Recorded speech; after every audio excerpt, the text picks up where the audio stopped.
இந்த நாளிலும் கர்த்தர் ஒரு அருமையான செய்தியை கொடுத்து அனுப்பியிருக்கிறார். அதற்காக ஆண்டவருக்கு நான் நன்றி செலுத்துகிறேன். ஒரு சிறிய ஜெபத்தை எடுக்கலாம். பரிசுத்த பிதாவே, எங்களை நேசிக்கிற நல்ல ஆண்டவரே, இந்த மாலை பொழுதுக்காக உமக்கு நன்றி செலுத்துகிறோம். இத்தனை மக்களை நீர் கூட்டி சேர்த்த தயவுக்காக ஸ்தோத்திரம். கிருபை பாராட்டுங்க ஆண்டவரே.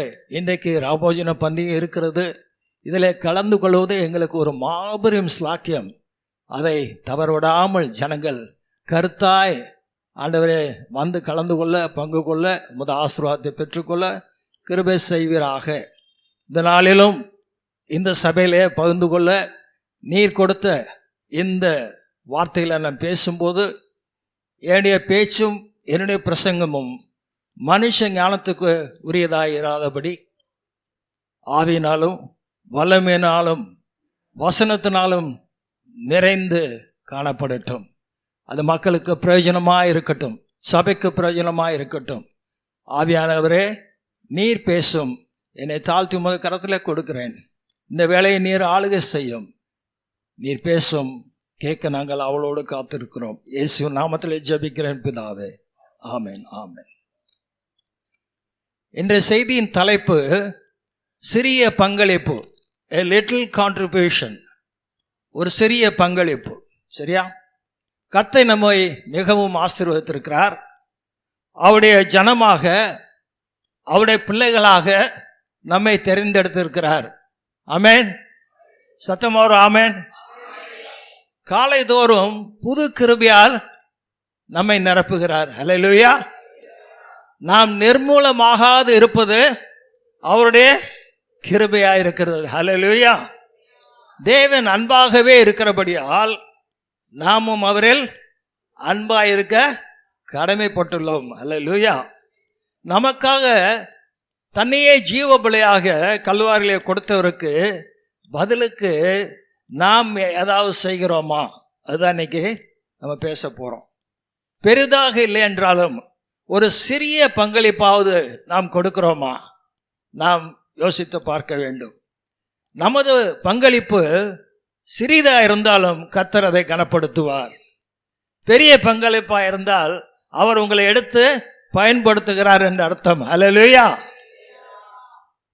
வேதத்திலே சிறிய பங்களிப்பை கொடுத்த சிலரை பற்றி நாம் இப்பொழுது பார்க்க இருக்கிறோம். அவர்கள் அதனால் பெற்ற பலன் ஆச்சரியமான பெரிய விளைவுகளை உண்டாக்கியதும் நாம் பார்க்க போகிறோம். இதை நீங்கள் கவனமாக கேட்பீர்களானால், கவனிங்க, இதை நல்லா கவனித்து கேட்டீங்கன்னா நீங்களும் ஆண்டவருக்கு ஒரு பங்களிப்பை கொடுக்கணும்னு ஒரு முடிவு எடுக்கிறதுக்கு அது உதவியாக இருக்கும். அம்மா சிரிக்கிறாங்க.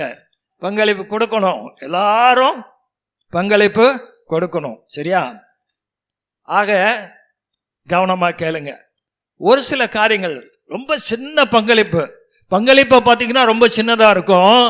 அதோடைய பலனை பார்த்தீங்கன்னா, அதோடைய விளைவை பார்த்தீங்கன்னா பெருசாக இருக்கும். அதை தான் நம்ம பார்க்க போகிறோம். முதலாவது நம்ம பார்க்க போகிறது 5 அப்பம் 2 மீன். எல்லாருக்கும் தெரிஞ்சது இல்லையா? அதனால் என்னுடைய நேரத்தை விரயமாக்காமல் அதே நேரத்தில் உங்களுக்கும் விளக்க வேண்டிய காரியங்களை நான் கவனமாக விளக்கி சொல்ல ஆசைப்படுகிறேன். யோவான் 6ஆம் அதிகாரத்திலே இந்த சம்பவம் சொல்லப்பட்டிருக்கிறது. நீங்கள் கவனிச்சா போதும். குறிப்பு எழுதுகிறவங்களுக்கு நான் வசனம் சொல்லுவேன். சரிங்களா?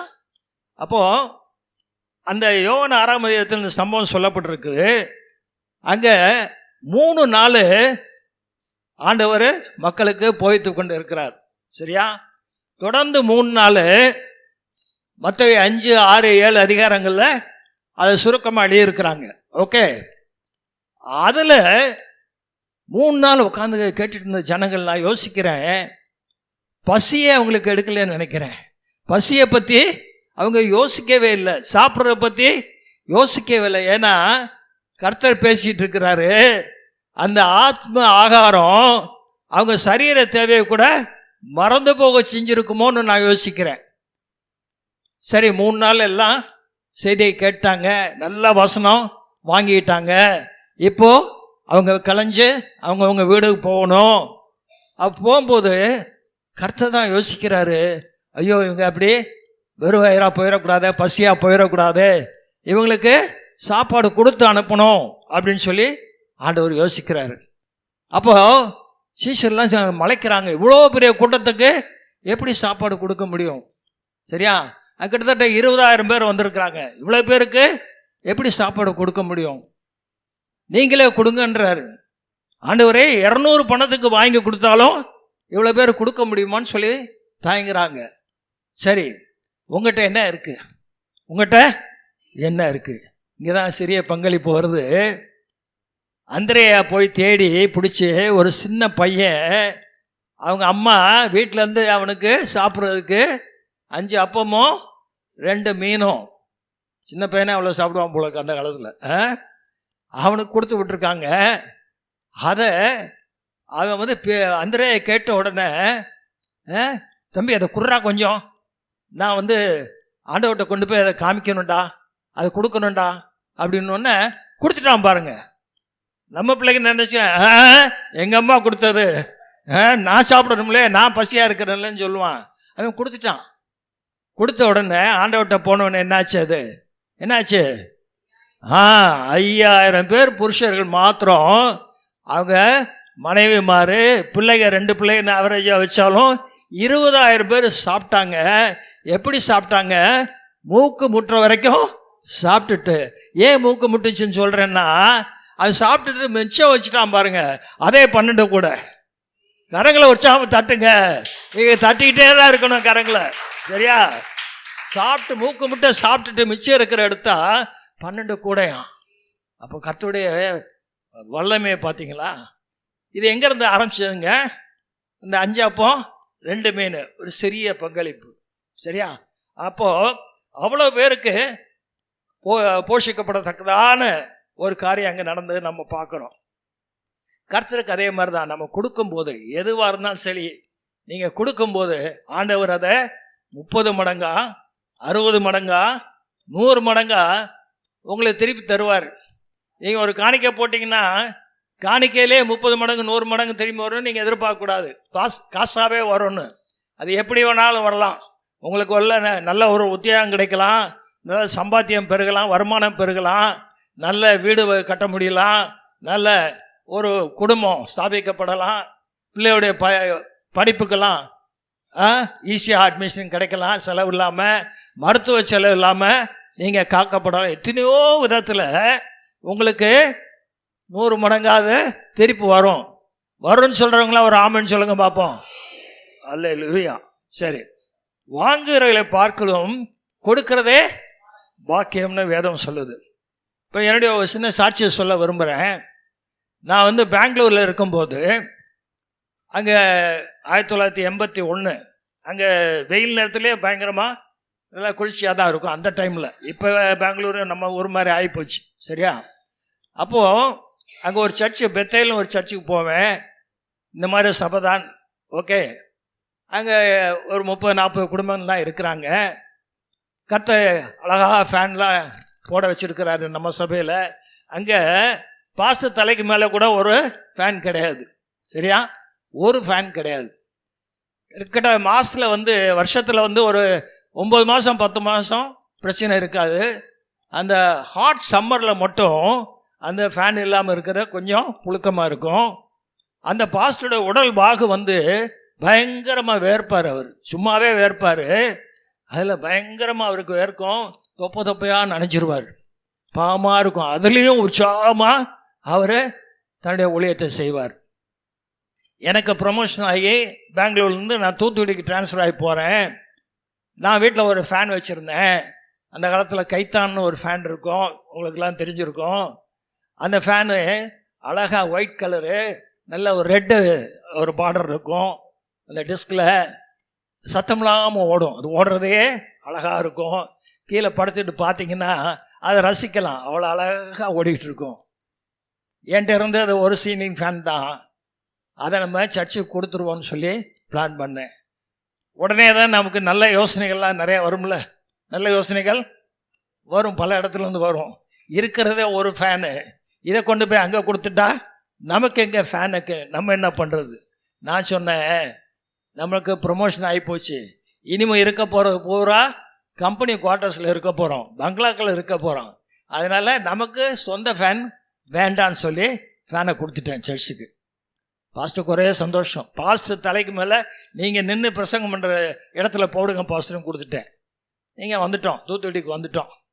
சரி, எனக்கு ஒரு அலாட் பண்ணியிருக்க அந்த வீட்டை போய் காமிக்கிறாங்க, இதான் நீங்கள் இருக்க போகிறது அப்படின்னு சொல்லி நான் முதல் வேலையாக நுழைஞ்சு அந்த வீட்டில் எத்தனை ரூம் இருக்குது, எத்தனை ஃபேன் இருக்குன்னு பார்க்குறது தான் முதல் வேலை. நுழைஞ்சு பார்த்தேன், எத்தனை ரூம் இருந்திருக்குன்னு நினைக்கிறீங்க? 4, 5, 13 ரூமு. கையை தட்டுங்களேன். 13 ரூமு, 12 ஃபேனு. அவங்க அந்த காலத்தில் ஒரு சின்ன பூஜார மாதிரி கட்டியிருந்தாங்க, அதுக்கு மட்டும் ஃபேன் இல்லை, மற்ற எல்லாத்துக்கும் 12 ஃபேன்.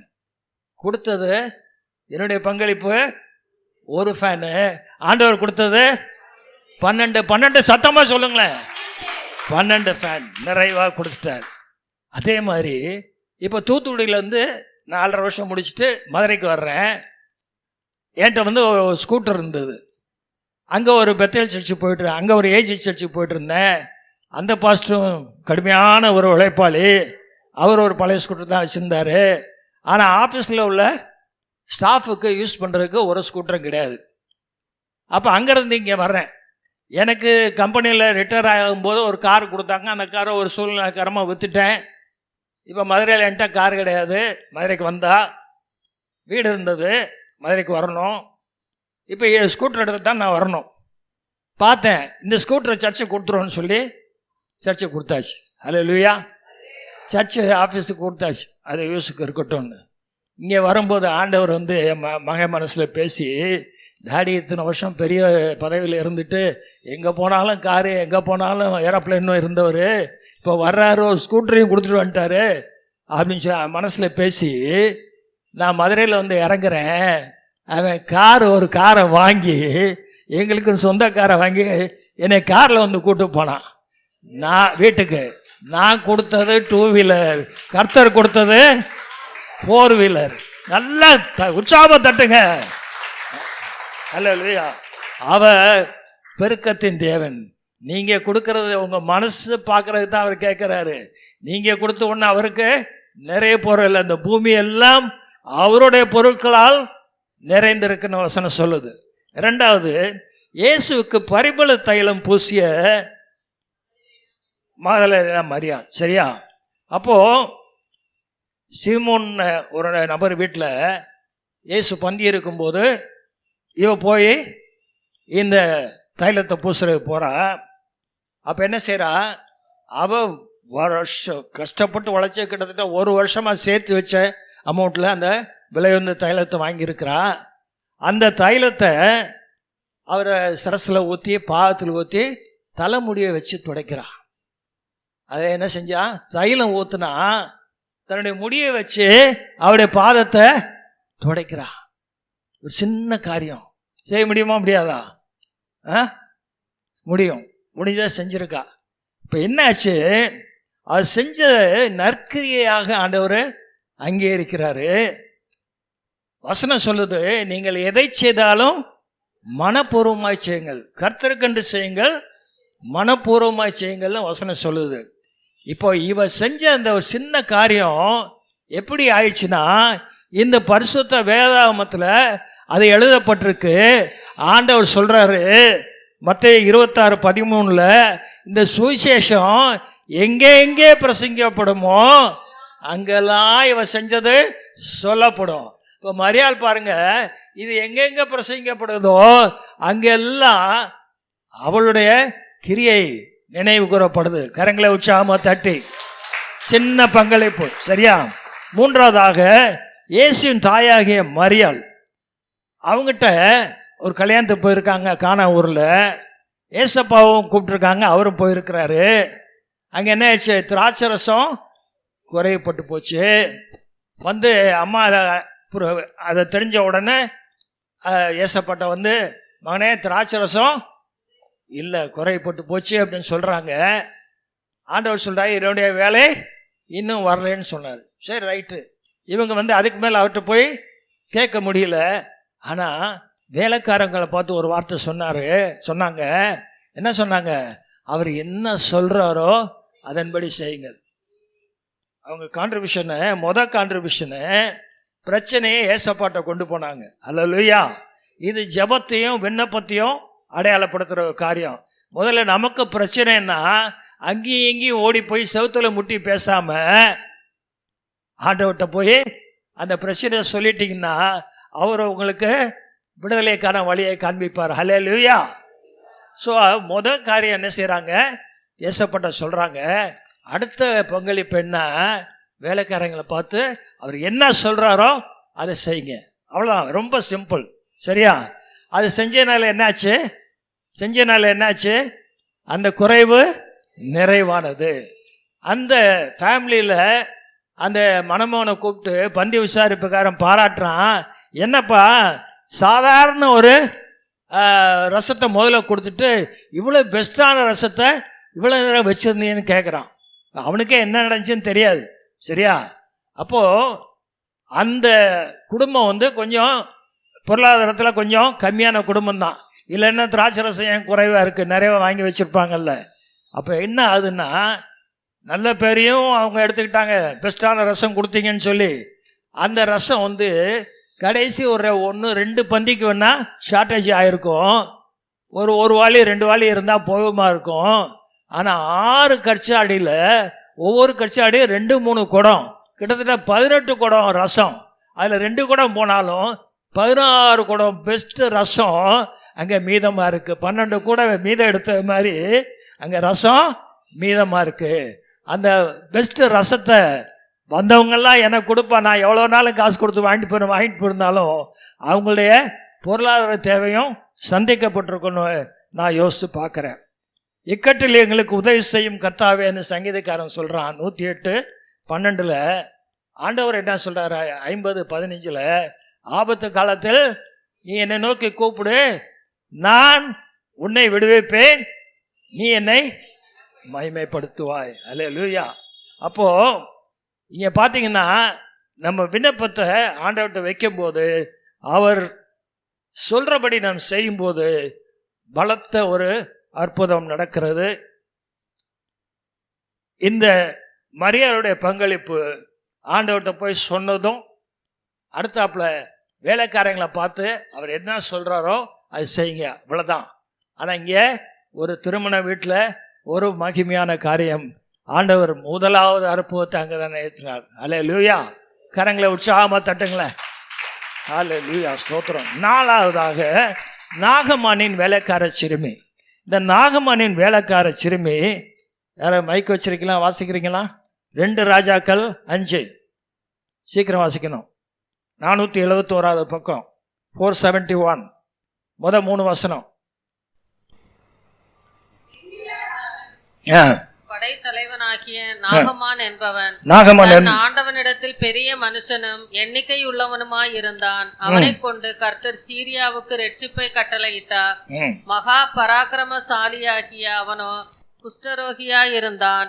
சீரியாவில் இருந்து தண்டுகள் புறப்பட்டு இஸ்ரவேல் தேசத்திலிருந்து ஒரு சிறு பெண்ணை சிறைப்பிடித்து கொண்டு வந்திருந்தார்கள்.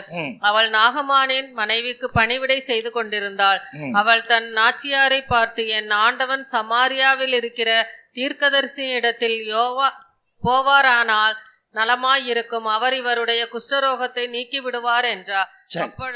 அப்பொழுது சீரிய தளபதி அவன் பெரிய ஒரு படை தளபதி, அவன் குஷ்டரோகியா இருக்கிறான். எவ்வளோ ஒரு சிரமமாக இருக்கும் பாருங்க. குஷ்டரோகத்தை வச்சுட்டு அவன் பொசிஷனில் இருந்து ஆட்களை வேலை வாங்க முடியுமா?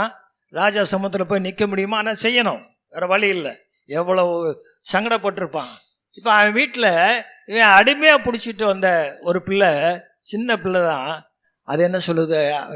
எஜமானிகிட்ட போய், நம்ம எஜமானர் ஏன்னா இவர்கிட்ட தீர்க்கதரிசிட்ட போனால் சரியாயிரும், ஒரு சின்ன பங்களிப்பு. அவளுக்கு தெரிஞ்சிருக்காது அவர் கர்த்தருடைய மனுஷன், தேவ மனுஷன், அங்கே போனால் அவர் சுகத்தை கொடுத்துருவார்னு நினச்சி அந்த எஜமாட்டிகிட்ட போய் சொல்கிறான். அவ்வளோதான் அவன் சொன்னான். இவர் போகிறாரு. இவர் போய் அங்கே தீர்க்கதரிசியை பார்த்த உடனே அவர் தன்னை தொட்டு தடவி சுகம் கொடுப்பார் நினச்சாரு. ஆனால் அப்படி எதுவும் நடக்கலை. அவர் வேலைக்காரன் மூலமாக சொல்லி விட்டாரு, நீ போய் யோர்தானில் 7 தடவை முழுகுன்னு சொல்லிட்டார். இவருக்கு படைத்தலைப்புக்கு பயங்கர கோபம். எங்கள் ஊரில் என்ன ஆறு இல்லையா, அங்கெல்லாம் நாங்கள் முழுக மாட்டோமா, இங்கே வந்து சொல்லணும்னு சொல்லி வேண்டான்னு முறைச்சிட்டு போகிற மாதிரி இருந்தார். சரியா? அப்போ அங்கே வேலைக்காரங்க சொன்னாங்க, அவங்களோட கான்ட்ரிபியூஷன் ஒரு சின்ன கான்ட்ரிபியூஷன் தான். ஐயா, பொண்ணு வெள்ளி பெரிய உடைமைகள் கேட்டிருந்தா கூட நீங்கள் கொடுத்துருப்பீங்களே, என்ன சொன்னார், அவங்கள ஆற்றுல முங்கியலுங்கன்னா அது செஞ்சிட வேண்டியதானே அப்படின்னு சொன்னால் நான் போய் செஞ்ச உடனே சிறு பிள்ளையின் மாம்சத்தை போல அவடைய மாம்சம் மாறி போனது, குஷ்டரோகம் நீங்கி போனது. இதுக்கு அடிப்படை காரணம் யாருங்க? அந்த சின்ன பெண்ணு எஜமான் வந்து போகட்டும் தீர்க்கதரிசியை போய் பார்க்கட்டும்னு சொல்லி அனுப்பிச்சதுக்கு இவ்வளோ பெரிய ஒரு நன்மை நடந்திருக்கு. சரியா? இப்போ நிச்சயமாக நாகமான் முழு சுகத்தோடு திரும்பி வரும்போது அந்த பிள்ளையை பார்த்து எப்படி பாராட்டியிருப்பான், அவளுக்கு எவ்வளோ பரிசளித்திருப்பான். அது என்ன சொல்லியிருப்பான், கொஞ்சத்தில் நீ உண்மையாக இருந்தாய் அநேகத்தின் மேல் உன்னை அதிகாரியாக வைப்பேன், அல்லது உன் எஜமானுடைய சந்தோஷத்துக்குள் நீ பிரவேசி என்று சொல்லியிருப்பான். ஹல்லேலூயா. பாருங்க, நான் அப்போ அவர் ஆண்டவர் வந்து வார்த்தையை அனுப்பி குணமாக்குகிற தேவன். பாருங்க, இந்த பிள்ளை மூலமாக நீ போய் தீர்க்கதரிசியை பார், அதான் அங்கே வார்த்தை. சரியா? அப்போது அவளுக்கு இன்னொரு வசனமும் யாக்கோபு 4:17 சொல்லியிருக்கபடி, நன்மை செய்ய அறிந்திருக்கும் போது அதை செய்யாமல் இருப்பது பாவம். சரியா? அப்போது அது ஒரு நன்மை அவள் செஞ்சா, அதன் நிமித்தமாக இவருக்கு ஒரு பெரிய காரியம் நடந்தது. நான் வந்து என்னுடைய சாட்சி அப்போலோவில் வந்து நான் அட்மிட் ஆகிருந்தேன். அப்போ நானும் வந்து பயங்கரமான ஒரு நிலைமையில் இருந்தப்ப கர்த்தர் எனக்கு சங்கீதம் 23:4 வார்த்தையை கொடுத்தார். மரணத்திலையும் பள்ளத்தாக்கில் நடந்தாலும் பொல்லாப்புக்கு பயப்படேன், தேவரீர் என்னோட கொடு. அந்த ஒரு வார்த்தை என்னை அவ்வளவா பலப்படுத்துச்சு. அதே போல் அங்கே ஒரு சின்ன பங்களிப்பு நான் கொடுத்தது சொல்லணும்னு நினைக்கிறேன். ஒரு பணிப்பெண்ணு அந்த அப்போலோ யூனிஃபார்ம்லாம் போட்டுட்டு ஒரு அம்மா கூட்டி பெருக்கிட்டு இருக்காங்க. அவங்க வந்து அப்போ காலையில் ஒருவோட வருவாங்க, சாயந்தரோட வந்து எல்லாத்தையும் பெருக்கி சுத்தம் பண்ணுவாங்க. அது வரும்போது வந்து அவங்க ஒரு குப்பையை வந்து குனிஞ்சி எடுக்கும்போது ஏசப்பான்னு சொல்லிட்டு எடுத்தது நான் கேட்டேன். அப்போ அந்த அம்மா வந்து ஒரு கிறிஸ்தவங்களை இருப்பாங்கன்னு நினச்சி அவங்கள கூப்பிட்டு நான் பேசினேன். ஆமையா, நான் கிறிஸ்தவ தான், ஆண்டவர் வந்து நான் 4ஆம் கிளாஸ் தான் ஏன் படிச்சிருக்கிறேன், மாடு மேய்ச்சிக்கிட்டு இருந்தேன், ஆண்டவர் எனக்கு இவ்வளோ பெரிய ஹாஸ்பிட்டலில் யூனிஃபார்ம்லாம் கொடுத்து எனக்கு 9,000 ரூபா சம்பளம், ஆண்டவர் என்னை உயர்த்தி வச்சிருக்கிறாரு அப்படின்னு சொல்லி ஆண்டவருடைய நாமத்தை உயர்த்தி சொன்னாங்க. அப்போ நான் சொன்னேன், ஆண்டவர் உங்களை உயர்த்துற சந்தோஷம், ஏன்னா அவர் அப்படி தான் உயர்த்தி தான் வைப்பார். இப்போது உங்களை இங்கே ஏன் வச்சுருக்காருன்னா, இங்கே நோயாளிகள் நொம்பலப்பட்டு இருக்கிற இடம், வருத்தப்பட்டு கண்ணீர் விடுற இடம், இந்த இடத்துல உங்களை ஊழியம் செய்யும்படியாக வச்சுருக்கிறாரு அப்படின்னு சொன்னேன். அப்படியாயா அப்படின்னு சொல்லிட்டு இன்னொரு சின்ன காரியம் சொன்னேன். அந்த அம்மா வந்து எனக்கு சொல்லிட்டு எனக்கு ஜெபம் பண்ணுங்கன்னு சொன்னேன். எனக்கு ஜெபம் பண்ணுங்கன்னா, ஐயா நானா ஜெபிக்க அப்படின்னு. ஆமாம் ஜெபம் பண்ணுங்க அப்படின்னேன்.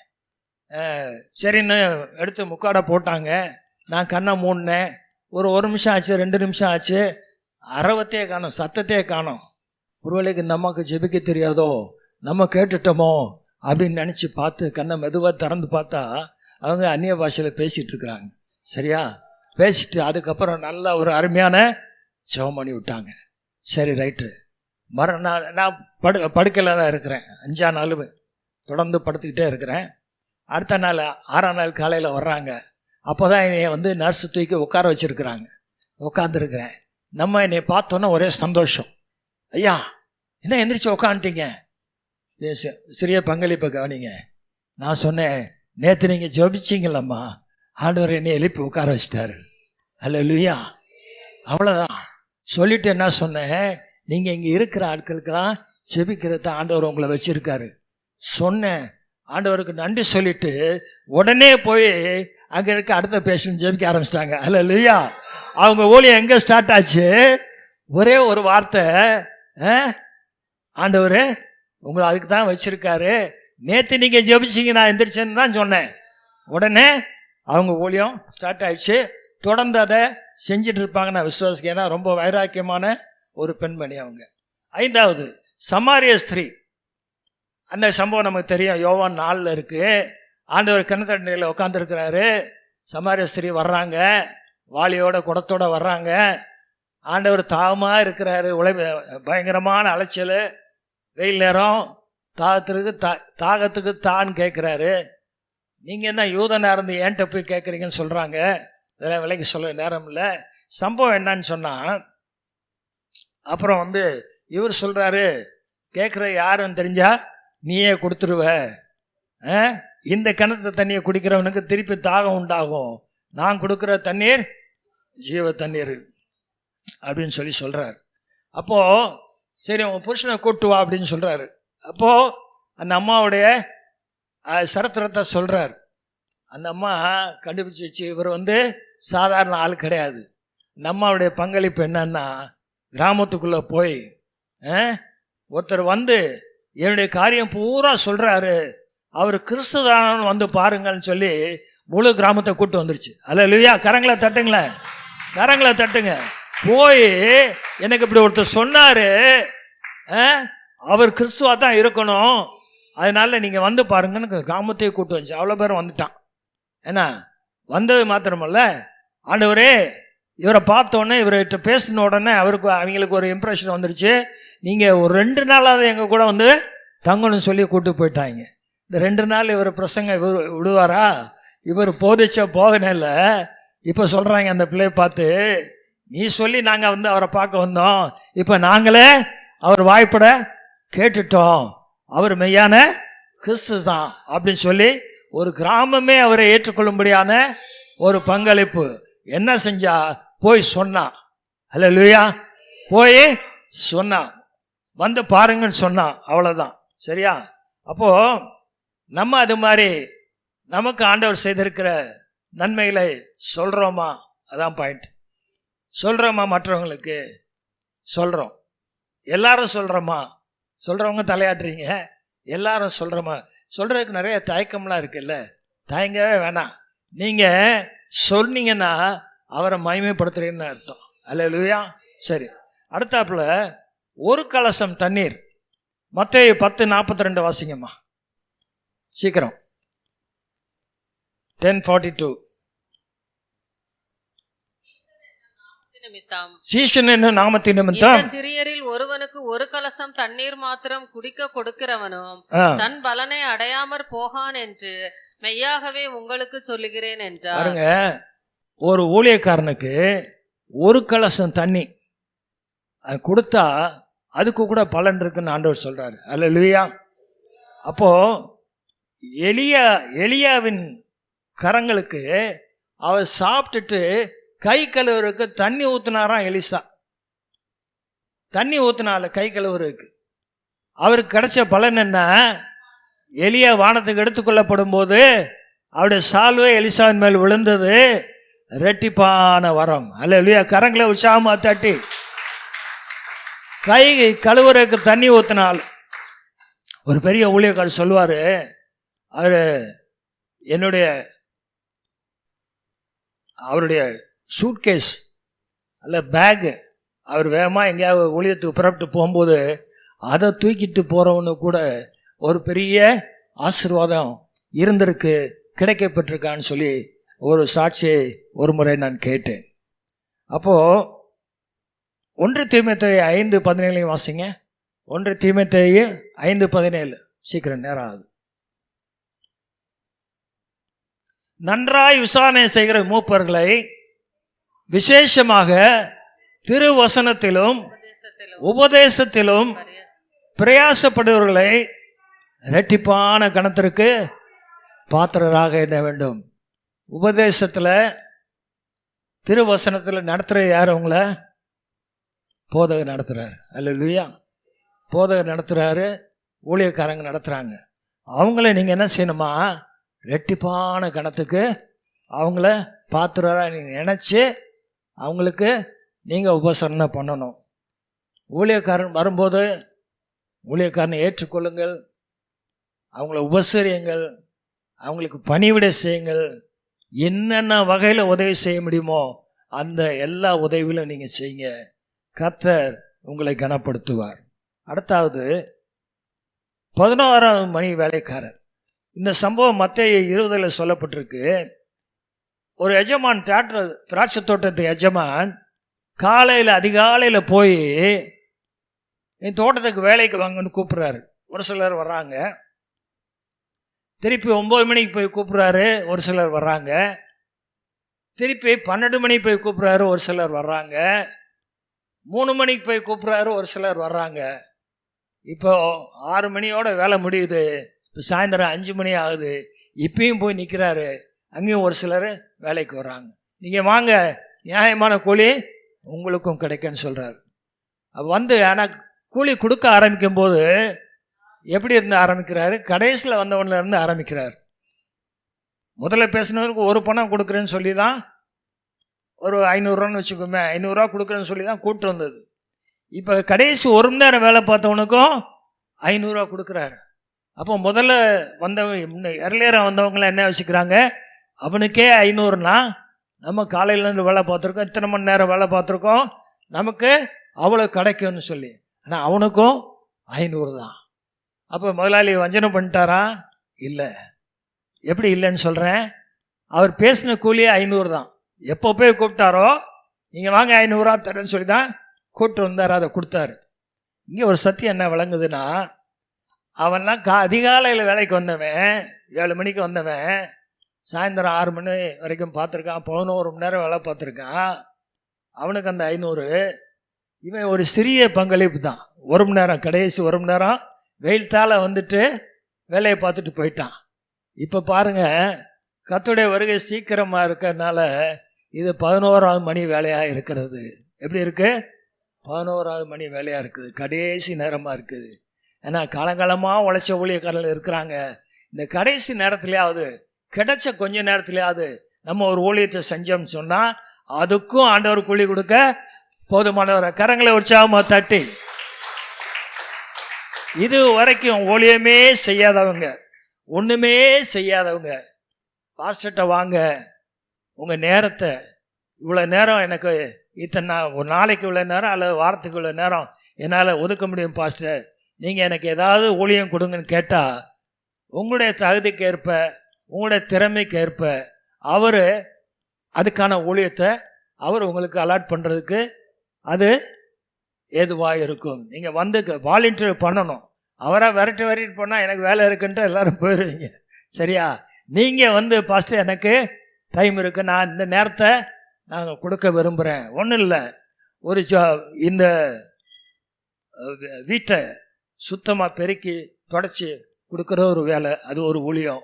இந்த சேர்ஸ் எல்லாம் அரேஞ்ச் பண்ணி வைக்கிறது ஒரு ஊழியம். எங்கள் சபையில் ஒரு பழக்கம் இருக்குது. முந்தின நாளோ அல்லது அன்னைக்கு காலையிலேயே, சர்வீஸ் அன்னைக்கு காலையிலேயே சீக்கிரமாக வந்து ஒவ்வொரு சேர்லையும் கரங்களை வச்சு சில பெண்கள் ஜெபிப்பாங்க. இந்த சீட்டில் உட்கார்ற நபர் உமது வார்த்தையை பெற்றுக்கொள்ளணும், உங்கள் ஆசீர்வாதத்தை பெற்றுக்கொள்ளணும், வந்த மாதிரி வெறுமையாக திரும்பிடக்கூடாதுன்னு. அது ஒரு பெரிய ஊழியம். பாயை விரித்து போடுற ஒரு ஊழியம், தண்ணி எடுத்து வைக்கிற ஒரு ஊழியம். சரிங்களா? அப்போது இன்னும் என்னென்ன ஊழியம், வெளியே ட்ராக்ஸ் கொடுக்குறோமா, ஒரு சின்ன ஒரு வேதாகமத்தை புதிய ஏற்பாடை வாங்கி யாருக்காவது கொடுத்தா ஒரு ஊழியம், ஒரு பைபிளை வாங்கி கொடுத்தா ஒரு ஊழியம். சரியா? சரி, அதெல்லாம் செய்கிற கஷ்டமாக இருந்தாலும் இந்த ஆத்மா ஆதாயம் நம்ம எல்லாரும் பண்ணணும்னு சொல்கிறாங்களே, ஆத்மா ஆதாயத்துக்கு அது என்னமோ பெருசாக மலைச்சிடாங்க. ஒன்றுமே இல்லை. நீங்கள் ஏசப்பா நல்லவர் சொல்லி சபைக்கு மட்டும் கூட்டுவாங்க, சபைக்கு மட்டும் கூட்டுவாங்க. நீங்கள் பெருசாக ஒன்றும் செய்ய வேணாம். சபைக்குள்ளே கால் வச்சாச்சுன்னா பரிசுத்த ஆவியானவர் பொறுப்படுத்திக் கொள்வார், சபை பொறுப்படுத்திக் கொள்ளும். கரங்களை உற்சாகமாக தட்டுங்களேன். இப்போ மாதத்துக்கு ஒன்று விட்டுருங்க, 3 மாதத்துக்கு ஒன்று கூட விட்டுருங்க. சரியா? 6 மாதத்துக்கோ இல்லை 1 வருஷத்துக்கு ஒரு நீங்கள் ஒரு ஆளை ஒவ்வொரு தடவைக்கு கூட்டு வர்றீங்கன்னு வச்சுங்க, அடுத்த 6 மாதத்தில் சபை ஃபுல்லாகிடும். அடுத்த 6 மாதத்தில் ஆளாளுக்கு ஒன்று கொண்டு வந்தால் சபை பெருசை வெளியே சேர் போடணும். அடுத்தாப்பில் பெருக்க வரும்போது அடுத்த 6 மாதத்தில் 1 வருஷத்தில் பார்க்க சபையை பாஸ்டர் வேற இடத்துக்கு மாற்றணும், இல்லாட்டினா இதை இடிச்சு கட்டணும். அல்லேலூயா. ஆனால் நமக்கு அது சொல்ல முடியல பாருங்க, செய்ய முடியல. செய்ய பாருங்க, நல்லா விளங்கிக்கிறங்க. பரலோகத்துக்கு நம்ம போகும்போது ஆத்மா ஒன்றை தான் நம்ம கூட்டு போக முடியும், வேறு எதுவுமே நம்ம கூட்டு போக முடியாது. வசனம் என்ன சொல்லுது? ஒருவன் எனக்கு ஊழியம் செய்தால் பிதாவானவர் அவனை கனம் பண்ணுவான்னு சொல்றது. யாக்கோபு 5:20 சொல்லுது, தப்பி போன மார்க்கத்தை நின்று பாவியை திருப்புகிறவன் ஒரு ஆத்மாவை மரணத்தினின்று ரட்சித்து திரளான பாவங்களை மூடுவான் என்று அறிய கடவுள்னு சொல்லுது. பரலோகத்தில் ஒரு பாவி மனம் திரும்பும்போது மிகுந்த சந்தோஷம் உண்டாகுதான். என்ன சந்தோஷம்? மிகுந்த சந்தோஷம். ஒரு பாவியின் நிமித்தமாக லூக்கா 15:7 பார்க்குறோம். கடைசியாக ஒரே ஒரு நபர், அந்திரேயா. அந்திரேயா இயேசுவை முதலே ஏற்றுக்கொண்டார். அவருடைய சிறிய பங்களிப்பு என்னன்னா, பேதுருவை கிறிஸ்துவ வந்து பாருன்னு கூப்பிட்டு வரான். ஆண்டவரை வந்து பாருன்னு கூப்பிட்டு, அவ்வளோதான் அவன் செஞ்சான். ஆனால் பேதுரு யாருங்க? பிரதான அப்போஸ்தலன். ஒரே பிரசங்கத்தில் 3000 பேர் 5000 பேர் ரட்சிக்கப்பட அவர் ஊழியம் செய்தவர். துர்கால மறுத்து போன துர்கால எழுப்பினாரு. புறஜாதியா இருக்க சுவிசேஷத்தை அறிவிக்கிற பொறுப்பு அவர் ஏற்றுக்கொண்டார். 2 நிருபங்களை எழுதியிருக்கிறார். பேதுருவின் நிழல் பட்டா கூட ஆட்கள் சுகமாயிருக்கிறாங்க. அந்த அளவுக்கு ஆண்டவர் பயன்படுத்தத்தக்க ஒரு பாத்திரமாக மாறினார். சிறிய பங்களிப்பு கொடுத்தது யாரு சொல்லுங்க? அந்திரேயா. ஒன்றும் இல்லை, ஏசிட்ட கூட்டு வந்து விட்டா. அது மாதிரி நீங்கள் உங்கள் பங்களிப்பு சபைக்கு கூட்டுட்டு வந்து விடுங்க. ஆவியானவர் பொறுப்படுத்திக் கொள்ளுவார், சபை பொறுப்படுத்திக் கொள்ளும். அறுவடை ரொம்ப அதிகமாக இருக்குது, ரொம்ப அதிகமாக இருக்குது. அறுவடைன்னா என்ன? ஆண்டவர் அறியாத மக்களை அவருக்காக நம்ம பிரித்து கொண்டு வர்றது தான் அறுவடை. சபை கொண்டு வந்து சேர்க்கறது தான் அறுவடை. ஒரு பாடல் கர்த்தர் எனக்கு கிருபையாய் கொடுத்த பாடல் ஒன்று பாடி நான் நிறைவு செய்ய விரும்புகிறேன். அறுவடையோ மிகுதே ஆட்களோ கொஞ்சம், அறுவடையோ மிகுதே ஆட்களோ கொஞ்சம், அங்கலாக்கிறார் ஆண்டவர், அங்கலாக்கிறார் ஆண்டவர், அங்கலாக்கிறார் ஆண்டவர், அங்கலாக்கிறார் ஆண்டவர். வலை வலையாய் மீன் பிடித்த பேதுரு அலை அலையாய் மக்கள் பிடித்தானே, வலை வலையாய் மீன் பிடித்த பேதுரு அலை அலையாய் மக்கள் பிடித்தானே, மனந்திரும்பும் பாவியின் நிமித்தமே பரலோகில் சந்தோஷமே ஏகுதே. ஓ, மனந்திரும்பும் பாவியின் நிமித்தமே பரலோகில் சந்தோஷமே ஏகுதே. அறுவடையோ மிகுதி ஆட்களோ கொஞ்சம், அறுவடையோ மிகுதி ஆட்களோ கொஞ்சம், அங்கலாக்கிறார் ஆண்டவர், அங்கலாக்கிறார் ஆண்டவர்,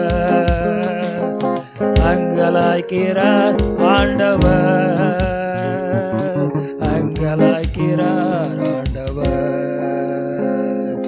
கர்ஜிக்கிற சிங்கம் போல் வகை தேடி சுற்றி அலைகிறனே சாத்தானே, கர்ஜிக்கிற சிங்கம் போல் வகை தேடி சுற்றி அலைகிறனே சாத்தானே, அவன் வலையில் விழுவது பாவமே, எடுத்து நின்றாலே மோட்சமே. ஓ, அவன் வலையில் விழுவது பாவமே, எடுத்து நின்றாலே மோட்சமே. அறுவடையோ மிகுதி ஆட்களோ கொஞ்சம், அறுவடையோ மிகுதி ஆட்களோ கொஞ்சம், அங்கலாக்கிறார் ஆண்டவர், அங்கலாக்கிறார் ஆண்டவர்,